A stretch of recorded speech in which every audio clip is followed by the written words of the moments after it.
Good morning to all of you. आपला topic चालू आहे halo alkanes and halo rings आणि याच्यामध्ये आपण फर्स्ट पार्ट पाहतोय हॅलो अल्केन्स. लास्ट लेक्चरला आपण पाहिलं होतं examples of nucleophilic substitution reactions. तर याच्यामध्ये आपण टोटल 12 एक्झाम्पल्स आपण पाहिलेले आहेत. आज आपण न्यू पॉईंट पाहतोय types of nucleophilic substitution reactions. Nucleophilic substitution रिएक्शनचे types. There are three types of nucleophilic substitution reactions. First type is SN1, second type is SN2, and third type is SNI. SN1, SN2, SNI. तर SN1 आणि SN2 हे आपल्या syllabus मध्ये आहे. SNI हे आपल्या syllabus मध्ये नाहीये, तरी पण आपल्याला याच्यावरती क्वेश्चन्स विचारतात नीट आणि जेई मध्ये. तर याच्यामध्ये आपण फर्स्ट बघूया SN1 reaction. First is SN1 reaction.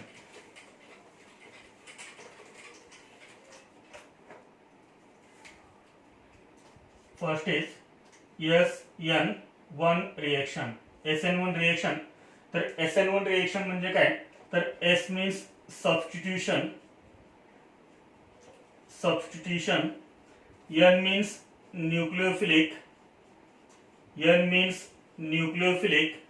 And 1 means unimolecular. किंवा याला आपण काय म्हणू शकतो? फर्स्ट ऑर्डर असं म्हणू शकतो. SN1 means substitution nucleophilic first order किंवा सबस्टिट्यूशन न्यूक्लियोफिलिक युनिमॉलिक्युलर. आता याच्यामध्ये महत्त्वाचे आहेत 4 पॉइंट्स. तर याच्यामध्ये आपण फर्स्ट बघूया reaction. First is reaction. Example. The example of SN1 reaction is hydrolysis of tertiary butyl bromide.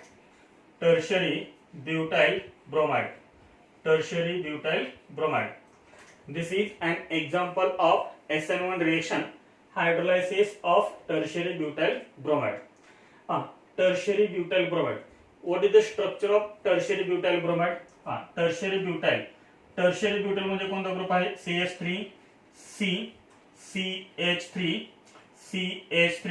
This is tertiary butyl group. आणि पुढे काय आहे? ब्रोमाइड म्हणजे याला काय अटॅच करायचा? Bromine. So this is tertiary butyl bromide. The IUPAC name of this compound is, याचा IUPAC name काय?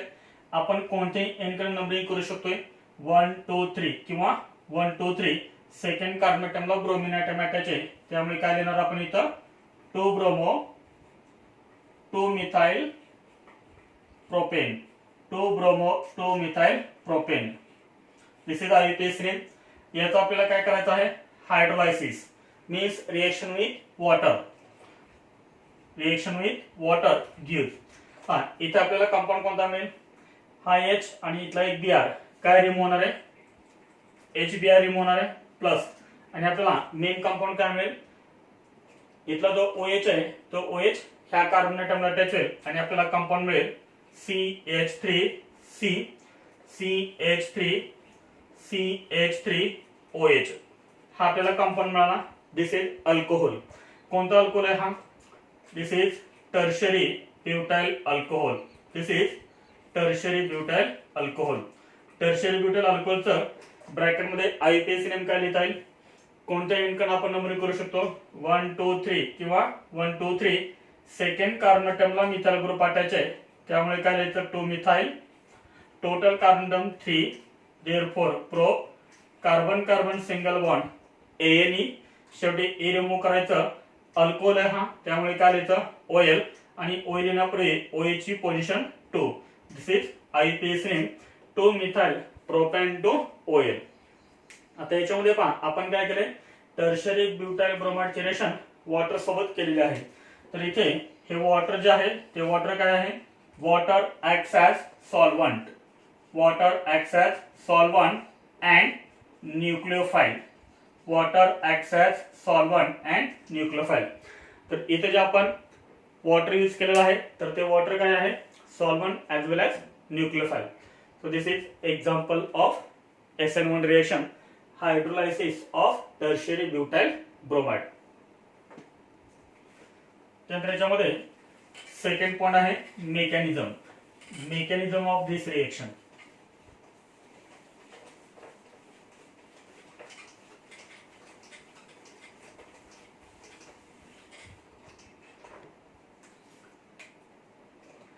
सेकंड पॉइंट मेकॅनिझम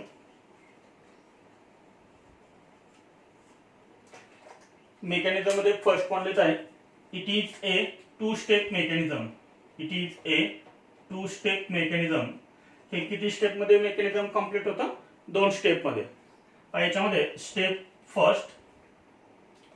फर्स्ट आहे formation of carbocation. Step first is formation of carbocation. तर first step मध्ये काय तयार होतो? Carbocation तयार होतो. कार्बोकॅटायन किंवा याला आपण काय म्हणतो? कार्बोनियम आयन असं म्हणतो. आता हा कार्बोकॅटायन कसा तयार होतो? आपण याच्यामध्ये सबस्ट्रेट म्हणजे अल्काइल हायड्राइड आपण कोणता यूज केलेला आहे? Tertiary butyl bromide. The structure of tertiary butyl bromide is CH3CH3CH3Br. This is tertiary butyl bromide. आता याच्यामध्ये पहा लिव्हिंग ग्रुप कोणता आहे? लिव्हिंग ग्रुप आहे ब्रोमीन. तर ब्रोमीन हा आहे लिव्हिंग ग्रुप. याच्यामध्ये हा जो बॉन्ड आहे तो बॉन्ड कोणामध्ये आहे? कार्बन मध्ये आणि ब्रोमीन मध्ये. कार्बन मध्ये आणि ब्रोमीन मध्ये मोर इलेक्ट्रोनेगेटिव्ह कोण आहे? Bromine is more electronegative. त्यामुळे ह्या बॉन्ड मध्ये दोन्ही इलेक्ट्रॉन कोण घेणार? ब्रोमीन घेणार आणि हा लिव्हिंग ग्रुप करणार रिमूव्ह होणार. म्हणजेच इथं आपल्याला काय मिळेल? Br निगेटिव्ह हे 2 इलेक्ट्रॉन्स प्लस. आता हा ब्रोमीन रिमूव्ह झाला. इथे काय शिल्लक राहिलं? कार्बन. आणि कार्बनला हे 3 मिथाइल ग्रुप म्हणजे C आणि ह्या C ला 3 मिथाइल ग्रुप 1 2 and 3. ह्या C वरती चार्ज कोणता आहे? पॉझिटिव्ह चार्ज आहे. कार्बन ऍटम वरती पॉझिटिव्ह चार्ज आहे आणि कार्बन ऍटम वरती जर पॉझिटिव्ह चार्ज असेल तर त्याला आपण कार्बोकॅटायन असं म्हणतो. This is carbocation. Positively charge carbon species called carbocation. म्हणजे पहिल्या स्टेप मध्ये काय तयार झाला? हा कार्बोकॅटायन तयार झाला. आता याच्यामध्ये अजून एक पॉइंट महत्त्वाचा आहे तो म्हणजे कोणता? तर ही जी स्टेप आहे ही स्टेप कशी आहे? स्लो स्टेप आहे. दिस इज स्लो स्टेप. आणि मेकॅनिझम मधली जी स्टेप स्लो असते त्या स्टेपला आपण काय म्हणतो? RDS असं म्हणतो. तर हे RDS म्हणजे काय असतं? Rate determining step. What is the meaning of RDS? Rate determining step. Mechanism मध्ये किती स्टेप असू द्या तर त्यातली एक स्टेप कशी असते? स्लो असते. आणि जी स्टेप स्लो असते त्याच स्टेपला आपण काय म्हणतो? Rate determining step. याचा अर्थ काय? तर रिएक्शनचा जो रेट आहे तो रेट डिटरमाइन करण्यासाठी आपल्याला एक स्टेप हवी असते ती म्हणजे स्लो स्टेप. आणि स्लो स्टेप वरतीच त्या पूर्ण रिएक्शनचा रेट डिपेंड असतो. आता याच्यामध्ये स्लो स्टेप कोणते आहे? तर formation of carbocation he slow step आहे आणि याच्यामध्ये एकच मॉलिक्यूल इन्व्हॉल्व झालेला आहे तो म्हणजे कोणता? Tertiary butyl bromide. ही झाली स्टेप फर्स्ट. त्यानंतर याच्यामध्ये आहे स्टेप सेकंड. स्टेप सेकंड आहे attack of nucleophile. Step second मध्ये काय होतं? तर न्यूक्लियोफाइलचा अटॅक होतो. आता याच्यामध्ये न्यूक्लियोफाइल कोणता आहे? आपण पाठीमागेच पाहिलं होतं water acts as solvent as well as nucleophile. तर याच्यामध्ये न्यूक्लियोफाइल आहे वॉटर. आता याच्यामध्ये काय होतं? हा carbocation as it is me step second मध्ये लिहितोय CH3.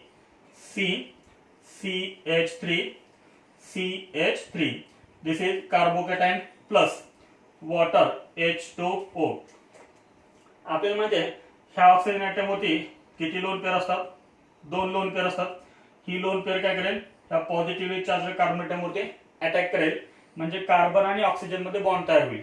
म्हणजे आपल्याला पुढचं जे स्ट्रक्चर आहे ते स्ट्रक्चर आपल्याला असं मिळेल CH3O आणि या O ला आहेत 2 हायड्रोजन अटॅच. इथं O ची व्हॅलेन्सी किती झाली? 3. त्यामुळे O वरती चार्ज कोणता येणार? पॉझिटिव्ह चार्ज येणार. आणि इथं अजून एक पुढची स्टेप होते ते म्हणजे कोणते? Loss of proton H+. हा ऑक्सिजन काय करेल? ह्या बॉन्ड मध्ये दोन्ही पण इलेक्ट्रॉन घेईल आणि हा जो H+ आहे तो H+ काय होईल? रिमूव्ह होईल. म्हणजे इथे काय होणार आहे H प्लस रिमूव्ह होणार आहे, प्रोटॉन रिमूव्ह होणार आहे. आणि आपल्याला मग कंपाऊंड कोणता मिळेल पहा C, ह्या सेला 3 CH3 CH3 C CH3 CH3 single bond. आता इथे काय राहिलं O आणि H, म्हणजे आपल्याला काय मिळाला हा tertiary butyl alcohol. This is mechanism. आता त्याच्यामध्ये जी स्टेप सेकंड आहे अटॅक ऑफ न्यूक्लियोफाइल, ती कशी आहे फास्ट आहे. दिस इज फास्ट स्टेप. याच्यामध्ये ज्या दोन स्टेप आहेत स्टेप 1 आणि स्टेप 2, तर याच्यामधले स्लो स्टेप कोणते आहे formation of carbocation. This is called RDS. जी स्लो ते RDS. आणि हीच स्टेप आपल्याला पुढे यूज करायची आहे. ही स्टेप खूप महत्वाची आहे, कारण पुढचा ज्यावेळेस आपण पॉईंट पाहू त्यावेळेस ह्या स्टेपला खूप महत्व आहे. तर ही स्टेप कोणती आहे RDS, रेट डिटरमाइनिंग स्टेप. आणि रेट डिटरमाइनिंग स्टेप मध्ये रिएक्टंट किती आहे, रिएक्टंट आहे फक्त एक, टर्शियरी ब्युटाइल ब्रोमाइड. तर हे झालं मेकॅनिझम.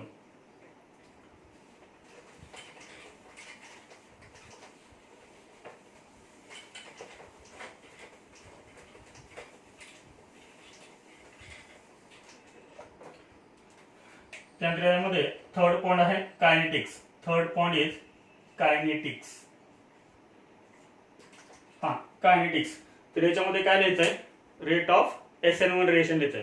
आपण जे रिएक्शन बघतोय SN1 रिएक्शन, त्याचा आपल्याला इथं रेट लिहायचा आहे, रेट ऑफ SN1 रिएक्शन. तर याच्यामध्ये फर्स्ट पॉइंट लिहायचा आहे rate is directly proportional to. तर ह्या रिएक्शनचा जो रेट आहे तो रेट डिपेंड कशावरती आहे concentration of tertiary butyl bromide. Concentration of tertiary butyl bromide. आत्ताच आपण मेकॅनिझम पाहिलं. मेकॅनिझम मध्ये आपण दोन स्टेप पाहिल्या. त्यामध्ये फर्स्ट स्टेप होती फॉर्मेशन ऑफ कार्बोकॅटायन आणि ही आपली स्लो स्टेप होती, हिला आपण RDS असं म्हणत होतो. असं याच्यामध्ये रिएक्टंट किती होता फक्त एकच, कोणता टर्शियरी ब्युटाइल ब्रोमाइड. म्हणजे RDS मध्ये एकच रिएक्टंट होता टर्शियरी ब्युटाइल ब्रोमाइड आणि त्याच्यावरतीच हा रेट काय आहे डिपेंड आहे. म्हणजे स्लो स्टेप मध्ये जेवढे पण रिएक्टंट असतील त्या सर्व रिएक्टंट वरती हा रेट डिपेंड असतो. आता जे आपण रिएक्शन पाहिली SN1 मध्ये जे मेकॅनिझम आपण पाहिलं त्यामध्ये जी फर्स्ट स्टेप होती फॉर्मेशन ऑफ कार्बोकॅटायन, ती स्लो स्टेप होती, तिला आपण RDS म्हणतो. मग त्याच्यामध्ये फक्त एकच रिएक्टंट होता tertiary butyl bromide. The rate of this reaction directly proportional to the concentration of tertiary butyl bromide. हेच अजून आपण कसं लिहू शकतो rate is equal to K into concentration of tertiary butyl bromide. हेच आपण असं पण लिहू शकतो per K is equal to, तर हा K काय आहे rate constant. K is called rate constant. तर K ला काय म्हणतात रेट कॉन्स्टंट असं म्हणतात. आता याच्यामध्ये महत्त्वाचा पॉईंट काय आहे the molecularity of this reaction is. what is the molecularity of this reaction? RDS मध्ये रेट डिटरमाइनिंग स्टेप मध्ये किती रिएक्टंट इन्व्हॉल्व झाला होता, म्हणजे मेकॅनिझम मध्ये जे आपण फर्स्ट स्टेप पाहिली होती त्यामध्ये किती रिएक्टंट मॉलिक्युल्स इन्व्हॉल्व झाले होता फक्त एकच, म्हणजे याची मॉलिक्युलरिटी किती आहे 1. आणि ज्या रिएक्शनची मॉलिक्युलरिटी 1 असते त्या रिएक्शनला आपण युनिमॉलिक्युलर असं म्हणतो. त्या रिएक्शनला आपण काय म्हणतो युनिमॉलिक्युलर. त्यानंतर नेक्स्ट आहे order of reaction. Next point order of reaction. आता ऑर्डर ऑफ रिएक्शन हे इक्वेशन बघा rate is equal to K into concentration of tertiary butyl bromide. याची पावर इथं लिहिले का काही नाही, काहीच नाही, म्हणजे काय असतं इथं 1 असतं. याचा अर्थ ऑर्डर ऑफ रिएक्शन किती आहे 1 आहे. ऑर्डर ऑफ रिएक्शन 1 आहे. आणि ज्या रिएक्शनची ऑर्डर ऑफ रिएक्शन 1 असते त्या रिएक्शनला आपण काय म्हणतो first order reaction. First order reaction. म्हणजे याच्यामध्ये आपल्याला लक्षात काय ठेवायचं आहे SN1 reaction is unimolecular and first order. SN1 reaction is unimolecular and first order reaction. तर हा झाला आपला थर्ड पॉइंट कंप्लीट कायनेटिक्स.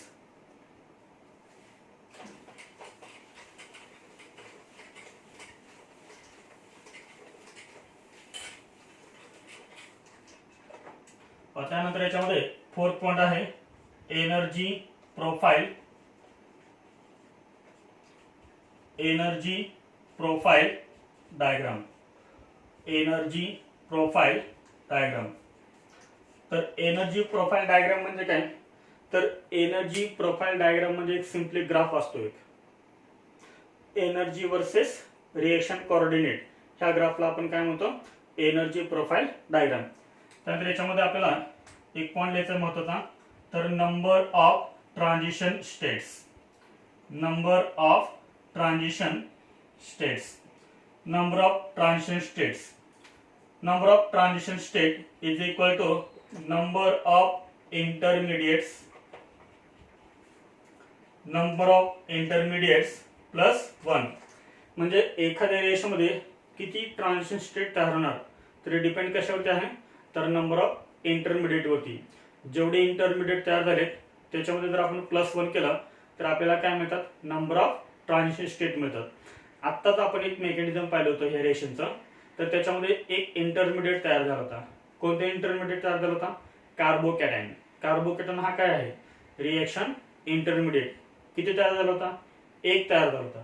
म्हणजे नंबर ऑफ इंटरमिडिएट्स ह्या रेषेमध्ये किती तयार होतात, 1 प्लस काय करायचं, 1. 1 + 1 इज इक्वल टू 2. म्हणजे ह्या रेषेमध्ये किती ट्रान्झिशन स्टेट तयार होतील, तर 2 ट्रान्झिशन स्टेट तयार होतील. समजा एखाद्या रेषेमध्ये 2 इंटरमिडिएट तयार झाले तर तिथे ट्रान्झिशन स्टेट किती तयार होतात, 3 तयार होतात. नेहमी लक्षात number of transition states is equal to number of intermediates plus 1 करायचं. त्यानंतर पहा याचा आपल्याला ग्राफ काढायचा आहे. हा इथं मी फर्स्ट घेतोय वाय ऍक्सिस वरती एनर्जी आणि एक्स ऍक्सिस वरती reaction coordinate, reaction coordinate, reaction coordinate. समजा ह्या पॉइंटला आहे रिएक्टंटची एनर्जी. रिएक्टंट कोणते रिएक्टंट आहेत, त्याच्यामध्ये टर्शियरी ब्युटाइल ब्रोमाइड हा काय होता, आपला रिएक्टंट होता. टर्शियरी ब्युटाइल ब्रोमाइड हा रिएक्टंट. जसं रिएक्टंटच्या जवळ न्यूक्लियोफाइल येईल, वॉटर येईल, त्यावेळेस त्याची एनर्जी काय होणार सांगा, त्याची एनर्जी इन्क्रीज होणार. आणि इथे काय होणार, तर कार्बन आणि ब्रोमीन याच्यामधला बॉन्ड काय होईल, ब्रेक होईल. इथे कार्बन आणि ब्रोमीन याच्यामधला बॉन्ड ब्रेक होईल आणि आपल्याला काय मिळेल, एक स्टेबल इंटरमिडिएट मिळेल. आणि ह्या पॉइंटला आपल्याला काय मिळेल, इंटरमिडिएट कार्बोकॅटायन मिळेल. पहा इतर रिएक्टंट ज्यावेळेस रिएक्टंटला न्यूक्लियोफाइल अप्रोच करेल त्यावेळेस त्याची एनर्जी स्लाइटली काय इन्क्रीज होईल. आणि ह्या स्टेपला ज्या पॉइंटला कार्बन ब्रोमीन बॉन्ड ब्रेक होईल ती स्टेट म्हणजे आपले काय असणार, इथं ट्रान्झिशन स्टेट. ट्रान्झिशन स्टेट नंतर आपल्याला काय मिळणार, प्रोडक्ट कोणता, कार्बोकॅटायन. आपल्याला काय मिळणार आहे, कार्बोकॅटायन. तो स्टेबल आहे. आपल्याला माहिती आहे stability inversely proportional to energy. Relation काय असतं, stability inversely proportional to energy, stability inversely proportional to energy. ह्या पॉइंट आपल्याला काय मिळेल, कार्बोकॅटायन. त्यानंतर इथे काय होता, ह्या कार्बोकॅटायनवरती परत न्यूक्लियोफाइल अटॅक करेल, म्हणजे वॉटर अटॅक करेल. त्यामुळे याची परत स्लाइटली एनर्जी काय होणार, इन्क्रीज होणार. इथं परत काय होणार, कार्बोकॅटायन मध्ये आणि न्यूक्लियोफाइल मध्ये बॉन्ड तयार होणार, त्यामुळे स्लाइटली एनर्जी काय होते, इथं इन्क्रीज होते. त्यानंतर इथे काय होणार, ह्या पॉइंटला कार्बन आणि न्यूक्लियोफाइल मध्ये बॉन्ड तयार होईल आणि नंतर आपल्याला स्टेबल काय मिळेल, प्रोडक्ट मिळेल. तर ह्या पॉइंटला आपल्याला काय मिळेल, प्रोडक्ट. तर इथं असेल रिएक्टंट, इथं असेल प्रोडक्ट आणि इथं काय असेल, तर हा कार्बोकॅटायन C+. हा इथं आपल्याला ट्रान्झिशन स्टेट किती मिळाल्यात, 2 मिळाल्यात. This is TS1 and this is TS2, TS1 and TS2. पहा रिएक्टंट ज्यावेळेस न्यूक्लियोफाइल अप्रोच करेल त्यावेळेस काय होणार, एनर्जी इन्क्रीज होणार, एनर्जी इन्क्रीज होणार. TS1 आपल्याला मिळेल. ह्या पॉइंटला काय होणार, तर कार्बन आणि ब्रोमीन याच्यामधला बॉन्ड काय होणार, ब्रेक होणार. तर कार्बन ब्रोमीन याच्यामधला बॉन्ड इथं ब्रेक होणार, आपल्याला काय मिळेल, कार्बोकॅटायन मिळेल. त्यानंतर परत न्यूक्लियोफाइल अप्रोच केल्यामुळं इथे कार्बन आणि न्यूक्लियोफाइल मध्ये बॉन्ड तयार होईल आणि परत आपल्याला स्टेबल काय मिळेल, प्रोडक्ट मिळेल. तर इथं आपल्याला 2 स्टेट पाहायला मिळाल्यात, TS1, TS2. Number of transition state 2. त्यानंतर पहा ही आहे रिएक्टंटची एनर्जी आणि ही आहे ट्रान्झिशन स्टेटची एनर्जी. याच्यामध्ये जो आपल्याला एनर्जी गॅप दिसतोय the energy difference between reactant and transition state is called delta E. इथे पहा स्टेप सेकंड मध्ये कार्बोकेटन हा रिएक्टंट आहे, हा रिएक्टंट आणि हे काय आहे ट्रान्झिशन स्टेट. याच्यामध्ये जो एनर्जी डिफरन्स आहे त्याला सुद्धा आपण काय म्हणणार डेल्टा ई. आता हे डेल्टा ई म्हणजे काय तर डेल्टा ई म्हणजे energy of activation, energy of activation. तर डेल्टा ई म्हणजे एनर्जी ऑफ ऍक्टिव्हेशन. त्यानंतर ही आहे प्रोडक्टची energy, this is the energy of product and this is reactant. तर ह्या दोन्हीच्या मधला जो डिफरन्स आहे त्याला आपण काय म्हणतो डेल्टा एच, डेल्टा एच. तर डेल्टा एच म्हणजे heat of reaction, heat of reaction. The energy difference between reactant and transition state is energy of activation, and the energy difference between product and reactant is called heat of reaction. तर ही झाली आपली energy profile diagram of SN1 reaction. तर याच्यामध्ये आपण चार महत्त्वाचे points पाहिलेत. First point is reaction, second point is mechanism, third point is kinetics and fourth point is energy profile diagram. जर तुम्हाला थेअरीमध्ये SN1 रिएक्शन विचारली तर थेअरीमध्ये एवढे हे 4 पॉइंट्स लिहायचे. थेअरीसाठी हे झाले 4 पॉइंट्स. आता ह्याच 4 पॉइंट्स वरती नीट आणि जेईचे पॉइंट्स डिपेंड आहेत. जर तुम्हाला थेअरीमध्ये क्वेश्चन विचारला explain the hydrolysis of tertiary butyl bromide, तर याचा अर्थ आपल्याला कोणती रिएक्शन विचारले SN1 रिएक्शन विचारले. पहा क्वेश्चन कसा विचारतात explain the hydrolysis of tertiary butyl bromide, explain the hydrolysis of tertiary butyl bromide म्हणजेच आपल्याला कोणती रिएक्शन विचारले SN1 रिएक्शन विचारले. थेअरीमध्ये जर आपल्याला क्वेश्चन विचारला हे 4 पॉइंट्स द्यायचे. तर ही झाली आपली SN1 रिएक्शन.